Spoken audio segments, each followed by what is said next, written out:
están, con nosotros. Bueno, hoy vas a dar una charla, estás en la ciudad de La Plata para dar una charla.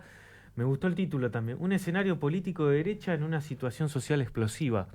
¿Ven así un escenario de...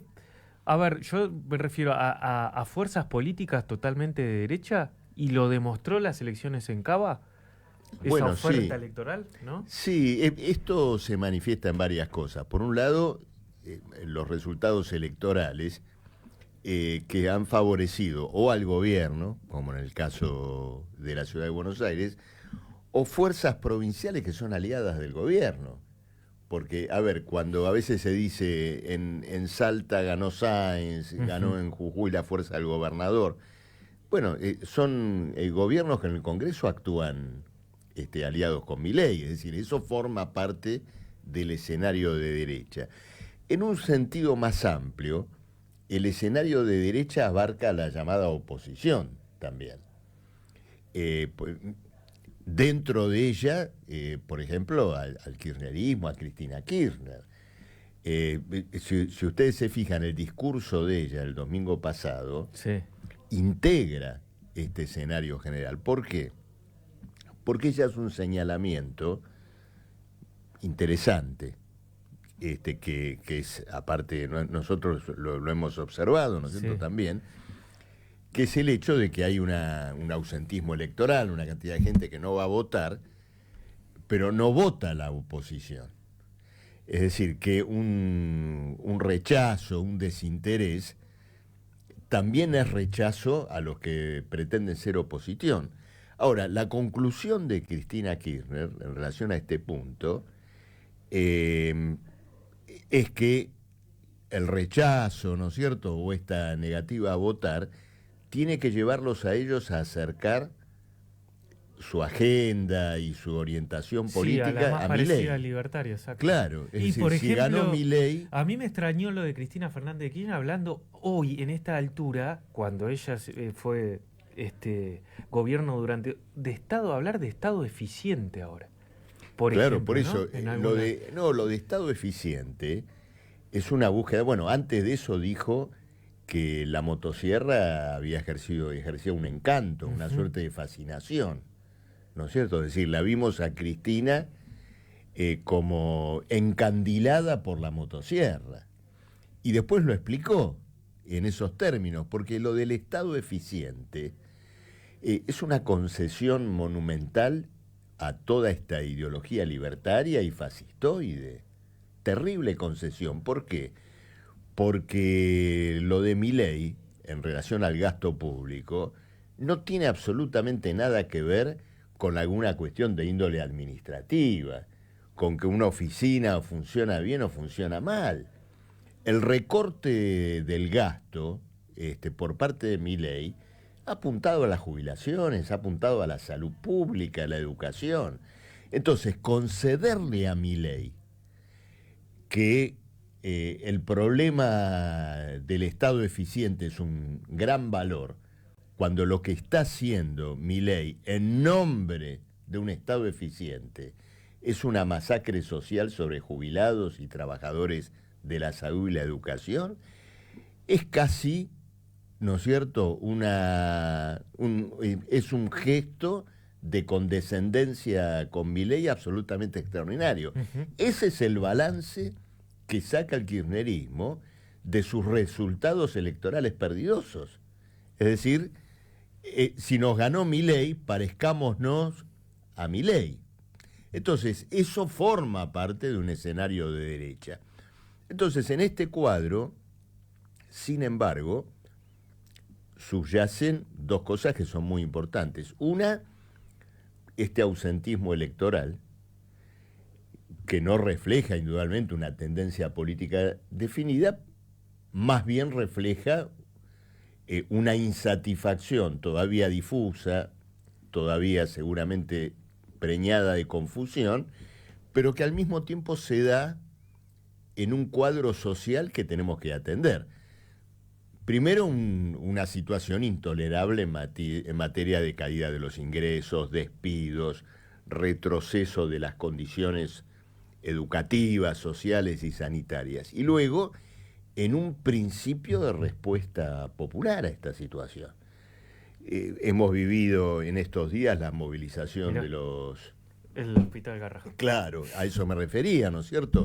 La movilización de los trabajadores, de los médicos, Sí. de los residentes del Garrahan.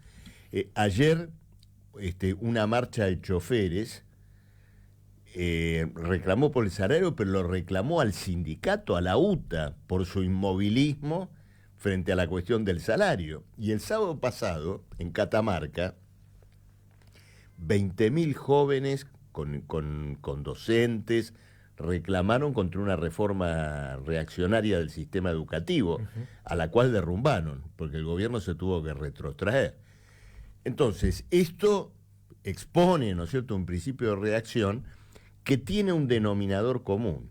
¿Cuál es ese denominador común? Transita por afuera de las organizaciones sindicales tradicionales. No está el SUTEBA al frente de los paros autoconvocados que hicieron los maestros bonaerenses la semana pasada. No están en los sindicatos estatales comandando lo del Garrahan, y lo de la UTA ya vimos, ¿no es cierto?, lo que comentábamos recién. Está bien, pero ese señalamiento que vos estás haciendo, ¿cómo se traduce electoralmente? Porque esa insatisfacción, protestas, todo, después no se traduce en el voto hacia una oposición, ¿no? No, ¿Qué se trasluce en ese ausentismo y la otra gran parte de la población es el rechazo hacia lo anterior? ¿Todavía? No, ocurre lo siguiente, no se traduce hacia la fuerza de la oposición. Bueno, y frente a esto hay dos actitudes. A ver, sí. Hay dos actitudes que son interesantes de ver. Una es la que culpa a la población por su confusión. Y dice, lamentablemente no vienen a mí. Sí. No van a votar. La otra actitud es preguntarnos qué pasa con esa oposición. Ya hablamos, ¿no es cierto?, del tema del kirchnerismo, pero esto vale también para la izquierda. Totalmente. ¿No es cierto? Vale para el FITU, que es una fuerza que actúa en el plano del Congreso como un colateral del kirchnerismo y en el plano sindical como una corriente que está en la expectativa de presionar a la CGT para que la CGT lleve adelante acciones, va a sus marchas, va a las actividades del 1 de mayo que organizan los burócratas sindicales, en vez de apostar y trazar un rumbo sobre las tendencias reales que hoy se están configurando, que son las autoconvocatorias, las iniciativas de carácter independiente. Bueno, Política Obrera abona, ¿no es cierto?, a ese camino, sí. Y naturalmente a que por medio de la propaganda política, de las iniciativas, del reagrupamiento de esos trabajadores, se desarrolla una conciencia política de lo que significa que tengamos que tomar en nuestras manos la lucha contra Milei. Por supuesto que el proceso electoral será un episodio de esa lucha que nosotros lo concebimos como una oportunidad, una ocasión para desplegar esta reflexión política que te estoy haciendo ahora. Bien, pero ese malestar que estamos hablando, ¿no? Tanto de trabajadores de la salud, hoy una marcha impresionante del Garrahan. Sí. Decías trabajadores del interior del país. Bueno, ¿ustedes lo pueden capitalizar, por ejemplo? ¿Está bien dicho capitalizar? No, la palabra capitalizar... ese descontento... La palabra capitalizar es, vamos a ser literales, es una denominación capitalista, empresarial de un fenómeno popular. No nos gusta. Es como decir, ¿nos podemos servir, podemos explotar esta cuestión? No. Los que entre paréntesis, entre comillas, ¿no es cierto?, tienen que capitalizar o hacer fructificar ese fenómeno, son los trabajadores que la protagonizan al adquirir una conciencia general de sus fuerzas. En esa comprensión, esperamos naturalmente que arriben a la necesidad de estructurar una alternativa política de carácter socialista. Esa es la visión que nosotros tenemos de la cuestión. Lo otro es concebir a la lucha popular como el terreno de un usufructo, ¿no es cierto? Eso nos es ajeno, eso es propio del carrerismo político, del electoralismo. A ver, la situación esta que se está atravesando en el país y estos resultados que vos bien marcaste en las provincias y el Sí. resultado electoral de Cava, ¿hay una inclinación hacia la derecha? ¿Se está ganando el discurso de derecha sobre tal vez un discurso más central o Bueno, no le es está de ganando la ahora, batalla cultural a la izquierda? no es de ahora. No es de ahora. Esto ya se manifestó en las elecciones generales del Del 2023. 2023. Nosotros en ese momento caracterizábamos que estábamos ante una elección de carácter reaccionario. Y en esto hay una acción política que viene indudablemente orientada desde el Estado, desde las propias fuerzas del capital, ¿no es cierto?, en forma muy férrea, en el sentido de que, bueno, la crisis económica, social que dejaron las administraciones anteriores, solo tiene salida con un planteo, podríamos decir, de guerra total contra las condiciones laborales y sociales de los trabajadores. A una parte de la población eso se le ha vendido como el necesario sacrificio que nos va a hacer ver la luz, ¿no es cierto?, en determinado momento. Pero esa orientación estaba encarnada en las grandes fuerzas del régimen que se presentaron a esa elección.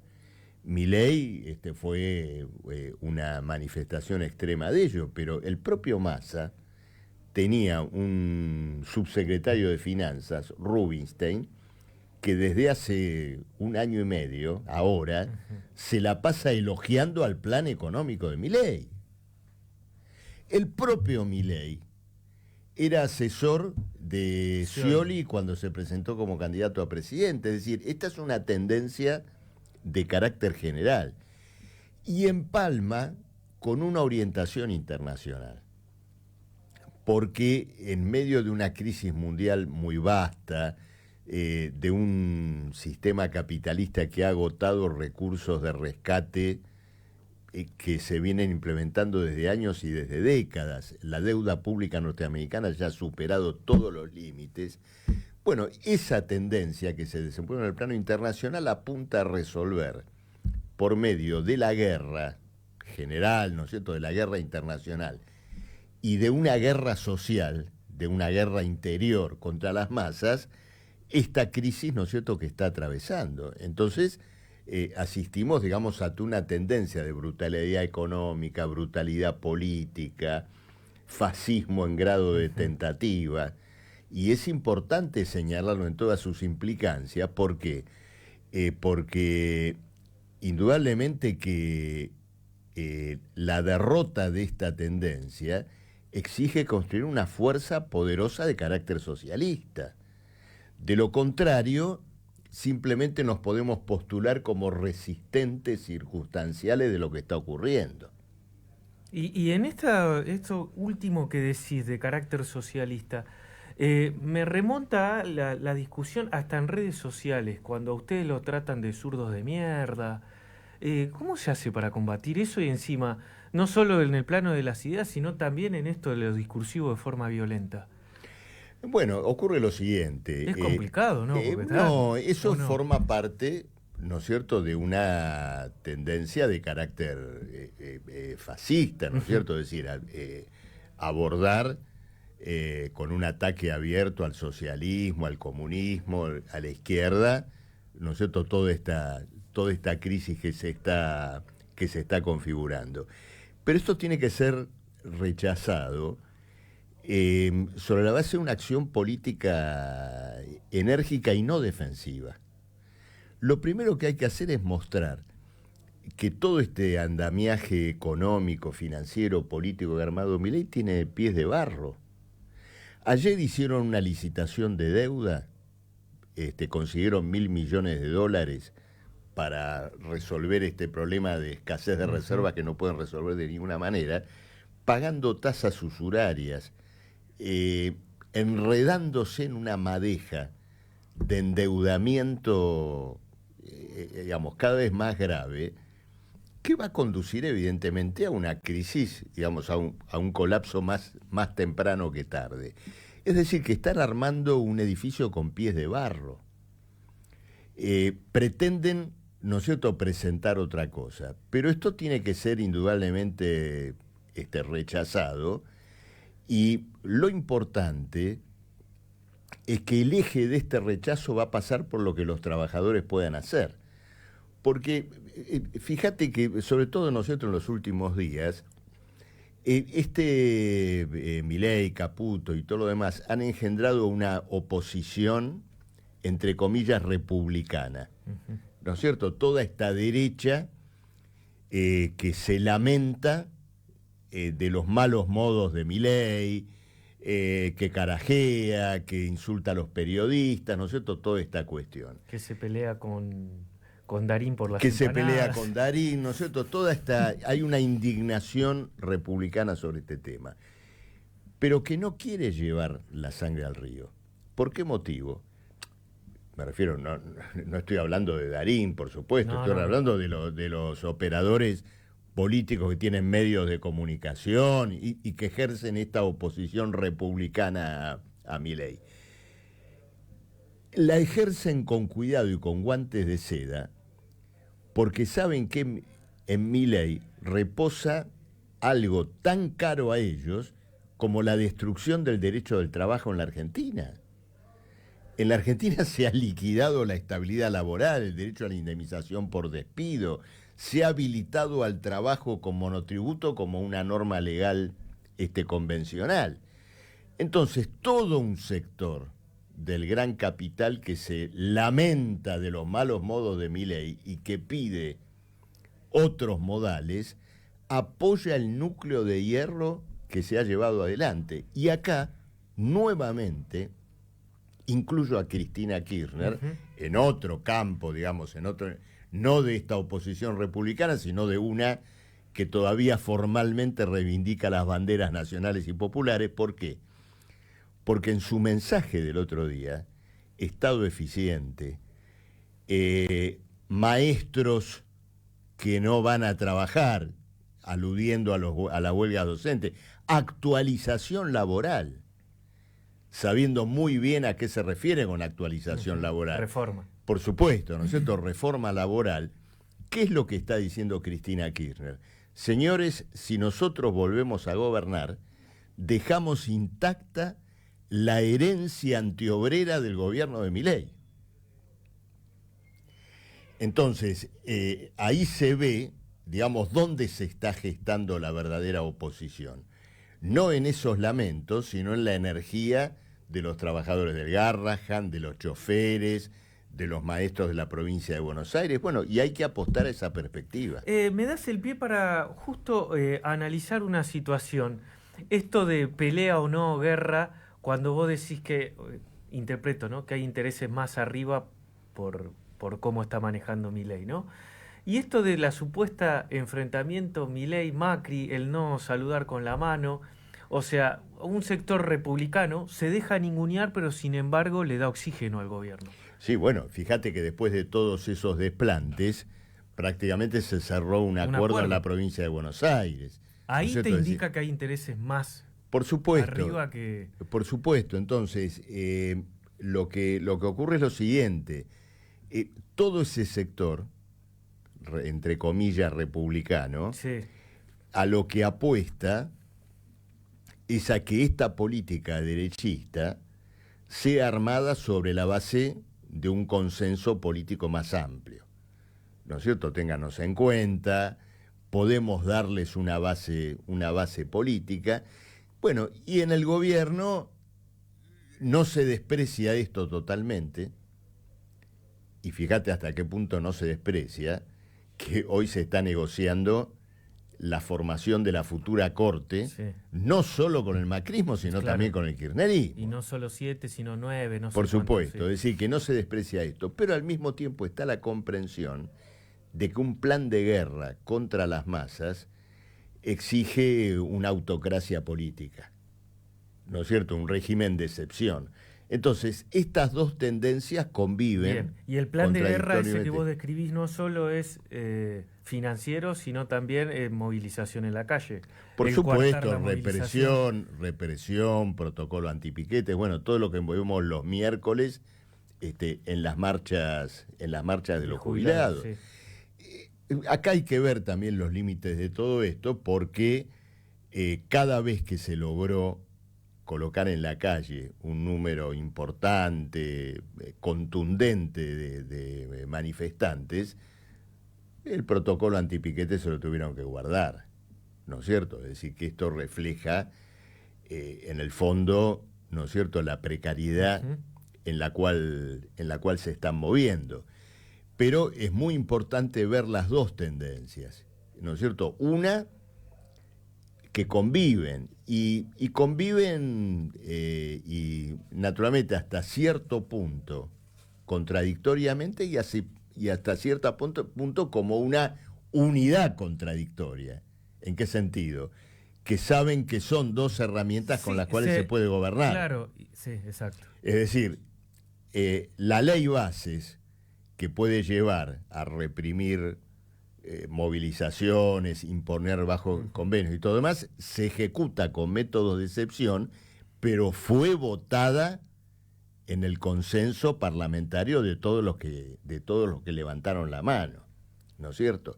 Entonces, esto tiene que ser, visto como, bueno, la lucha que tenemos que dar, ¿no es cierto? Y de qué manera tenemos que superar esta cuestión, que también exige indudablemente una propaganda política con alcance internacionalista, en un momento donde estamos viviendo espantosas masacres, que en la Argentina pasan completamente desapercibidas. Mira, toco un tema nacional, pero que es internacional, que todavía no lo hemos tocado, ¿no es cierto?, en este diálogo. Esto que se dijo en los últimos días del plan de inteligencia, ¿no?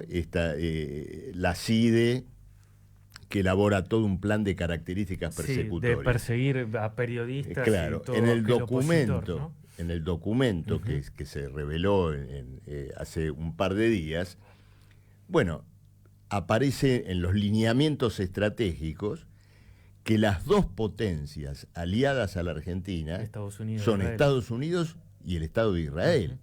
Esto en momentos en que el mundo se conmueve por la masacre de palestinos en Gaza.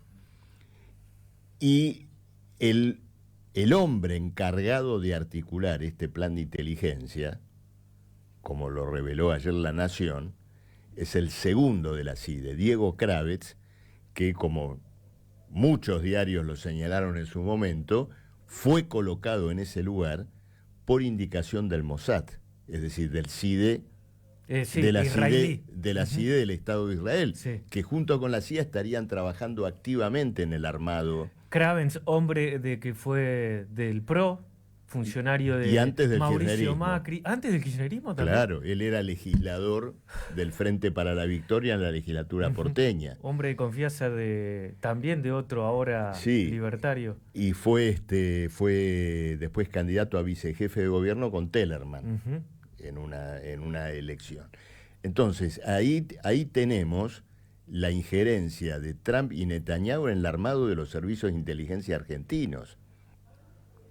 Por eso hay que tomar conciencia que la lucha con contra todo este régimen fascistoide tiene implicancias internacionales. Y tiene consecuencias también, porque si vos hablás, a ustedes les pasó, bueno, a muchos también, periodistas o todo, que si hablás en contra de lo que es lo que está realizando Israel, el Estado de Israel, ya te catalogan y te apuntan como antisemita. Claro, efectivamente. Hay un trabajo para malversar y presentar como antisemita al que critica, ¿no es cierto?, al Estado sionista y al sionismo, cuando los que encabezan esa jauría y esa cruzada son en muchos casos los mayores antisemitas del escenario político internacional. la derecha europea, como Le Pen, ¿no es cierto?, y otros aliados actuales de Netanyahu, han sido connotados antisemitas en Europa, ¿no es cierto? La única fuerza histórica que ha luchado contra la persecución a los judíos ha sido la izquierda y el socialismo. Pero esta cuestión que estoy mencionando, la cuestión palestina, el papel de Netanyahu, Trump, la OTAN, forma parte de esa acción política que hoy es completamente necesaria para formar una conciencia política de carácter socialista y superadora, ¿no es cierto?, de esta enorme crisis nacional y internacional, mundial. ¿no? Te llevo otra vez, y sos economista, al plano económico. Dijiste que la economía de Milei está con pie de barro. ¿El llamado de sacar los dólares del colchón es una situación? ¿Y cuánto crees que soporta este plan, a tu criterio? No, ¿Hay estabilidad? ¿Hay baja inflación? Hoy escuchaba una radio AM, decía que iba a haber un dígito. 1 punto algo de inflación para vamos por parte. El tema de los dólares del colchón hasta ahora ha sido más ruido que nueces, ¿no es cierto? Más que dólares del colchón, lo único que se ha traducido hasta ahora tiene que ver con, bueno, medidas para el registro de operaciones económicas que además en general se hacen en pesos. Es decir, qué transacción, hasta qué monto tenés que informar al DGI, a la DGI, al ARCA, ¿no es cierto? ¿Qué ocurre con la información que pueden recabar los bancos y todo lo demás? Para el tema de los dólares del colchón, hay problemas de carácter legal que el gobierno todavía no resolvió. Tiene que modificar leyes como la ley penal tributaria y entrar en un terreno ríspido con las legislaciones internacionales en relación al lavado de dinero. Por eso es un tema, ¿no es cierto?, que está por verse. Ahora, es una tentativa improvisada para hacer lo que ellos llaman remonetizar la economía. La economía está frenada. Fuera de algunos sectores, ¿no es cierto?, que tienen algún tipo de reanimamiento económico, principalmente todo lo que tiene que ver con el consumo popular no ha levantado. No. Encima corta paritarias, por ejemplo, comercio. Frenada por el recorte de los salarios, de las jubilaciones, entonces por ese lado no levanta. La idea de remonetizar es presentar como un problema monetario una diferenciación social, porque es la idea siguiente: si no vamos a reactivar por el lado del salario, por el lado del consumo popular, reactivemos por el lado de los que tienen verdes, ¿no es cierto? Cierta clase media acomodada, grupos empresarios que puedan llegar a mover, ¿no es cierto?, los dólares que tienen, pero una reactivación fundada en el 3% de la población tiene límites muy cortos. Tiene límites muy cortos, y a eso se suma la siguiente cuestión. El que tiene dólares en concepto de ahorro, de atesoramiento, no tiene interés en gastarlos. Por algo los tiene, ¿no es cierto?, en ese plano, en el plano de tenerlos guardados. Y en segundo lugar, están esperando justamente lo que el gobierno quiere evitar. Están esperando una devaluación para poder comprar activos en la Argentina más baratos. No se los van a gastar ahora, que Argentina está cara, ¿no es cierto?, en todos los sentidos. Entonces, es un plan con patas cortas que refleja indudablemente un impasse económico más amplio, porque el gobierno sigue con reservas internacionales negativas, no acumula reservas, sostiene una estabilidad ficticia en base a un endeudamiento que es incesante. Ese plan de endeudamiento ha sido fondeado por el FMI por razones puramente políticas, porque había que apoyar, ¿no es cierto?, lo expresó exclusive la titular del FMI. A un amigo de Trump, y esos dólares del FMI están fondeando otras operaciones de deuda que ofrecen, rentabilidades asombrosas, porque imagínate este título de ayer que se emitió con una tasa de interés del 30% anual, es decir, reconociendo más de un 2,5%, ¿no es cierto?, de interés, cuando ahora están diciendo que la inflación va a estar por un dígito, ¿no es cierto?, por un dígito, sí. es decir, contra un dígito de inflación, 30% de interés, es un endeudamiento usurario, ¿no es cierto?, por el lado que lo quieras ver. Lo de la inflación de un dígito yo no lo descarto.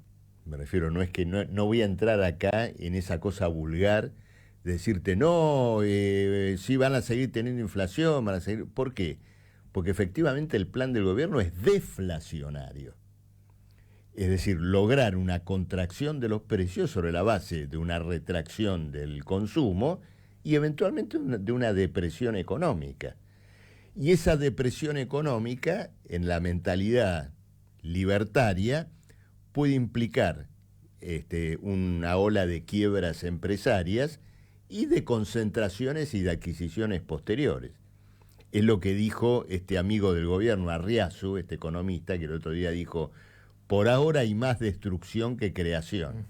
Es decir, por ahora vamos a ver más quiebras, ¿no es cierto?, que creación de empleo. Ahora, el límite de todo este proceso, es decir, si alguien dice, bueno, pero ¿a dónde va esto? ¿Qué dicen ellos? No, va a estar Vaca Muerta, va a estar la minería y todo lo demás. Todo ese rescate mundial, claro, está condicionado, no claro, por un lado, ¿no es cierto? Sí, en el caso que anduviera bien, pero más en general está condicionado por la crisis internacional. El precio del petróleo ha llegado a un nivel que cuestiona la rentabilidad de los proyectos de Vaca Muerta. Y lo mismo ha pasado con el litio, que cayó en un año de $80.000 la tonelada a 12.000. Entonces, este es el escenario que, de cara, digamos, a lo que ocurre con los trabajadores, y acá vuelvo al punto que hablamos al comienzo, esto que ha vendido el gobierno, bueno, un sacrificio necesario y la luz va a estar al final del túnel. No, están sometiendo a la población a un sacrificio social inmenso sin ninguna luz al final del túnel. Por eso, el reconocimiento de esa realidad es esta idea de la motosierra permanente. Es decir, que estamos en un esquema que solamente puede cerrar sobre la base de una escalada de recortes sociales y laborales cada vez más agudos. Y esto tiene mucho que ver con la deuda. ¿Por qué? Porque en la medida que entramos en un proceso de espiralamiento de la deuda que requiere cada vez más recursos fiscales para responder a intereses en alza, bueno, vos solo le das garantía a la deuda pública profundizando el ajuste sobre la población. Y luego, bueno, hay que hacer una reflexión también sobre esto que también forma parte de una tendencia mundial, esta necesidad de un recorte permanente, de un ajuste a perpetuidad, conduce a una ideología de la barbarie. Es lo que vimos hace unos días con este Robert Kennedy Jr., que visitó la Argentina, se reunió con el ministro de Salud Lugones y dejó establecido una suerte, digamos, de principio estratégico en materia de salud. Contra la vacuna del COVID, contra las vacunaciones en general, contra medicamentos oncológicos que, como se puso textualmente en algún diario, no estarían debidamente probados. Es decir, el libreto de un recorte de las prestaciones sociales, que es la cuestión que hoy está a la orden del día, acá en Argentina, pero también en Estados Unidos. Es decir, se ha generado una ideología antimedicamentosa o antifarmacéutica por derecha. Naturalmente que existe una crítica a los monopolios medicinales, a la industria farmacéutica, por toda su política de priorizar el lucro, ¿no es cierto?, por encima de la salud. Esa crítica tiene que llevar, naturalmente, a que la sociedad tome en sus manos los adelantos científicos y los transforme en un patrimonio social, es decir, que nacionalice, digamos, la industria de los laboratorios farmacéuticos. Lleva a la conclusión contraria. Es decir, los laboratorios hacen negocio, cortemos el gasto en salud y que la población se inmunice por medios naturales. ¿No es cierto? Ninguna cuarentena, ningún cuidado. Esto es lo que trajo Kennedy de acá.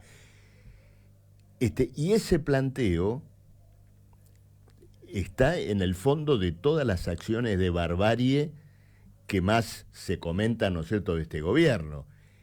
Un paca que te dice ir a la universidad no sirve, la destrucción del Hospital Garrahan, la liquidación del CONICET. Entonces, el capital financiero, ¿no es cierto?, y esta economía de la deuda, en su fase más aguda y más extrema, tiene que sobrevivir sobre la base de una barbarie.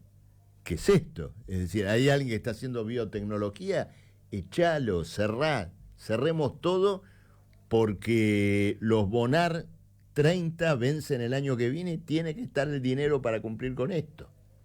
Bien, entonces tiene oxígeno, no se cae el plan económico, por lo que estás describiendo, ¿no? Porque uno interpretaba, bueno, ¿hasta cuándo va a seguir? Si es que le da el oxígeno y tiene un buen resultado electoral, continúan. No, pero más ocurre... allá del resultado electoral, entonces... No, a ver, ocurre lo siguiente. El plan económico tiene dos pies de barros muy claros. Uno que podríamos decir que son propios, que son sus contradicciones internas, y que tiene que ver con lo siguiente. Toda la economía nacional ha sido jugada en un arbitraje financiero. Esto ya ocurrió otras veces en la Argentina.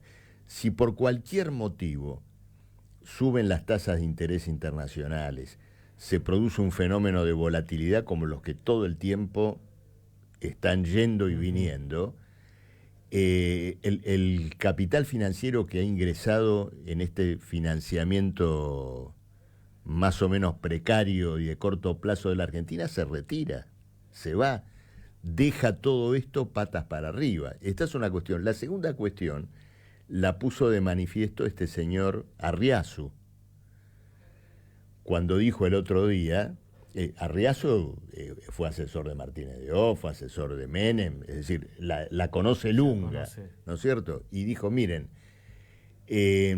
no juzguen la situación solo por la macroeconomía, también interviene la sociología, también intervienen otras disciplinas, y más o menos dijo lo siguiente, esto va a una rebelión popular. Entonces, este es un límite indudable que también está planteado, que una parte del gran capital, ¿no es cierto?, ya lo está viendo. Bueno, y volvemos a esta cuestión, ¿no es cierto?, de las movilizaciones que están en desarrollo.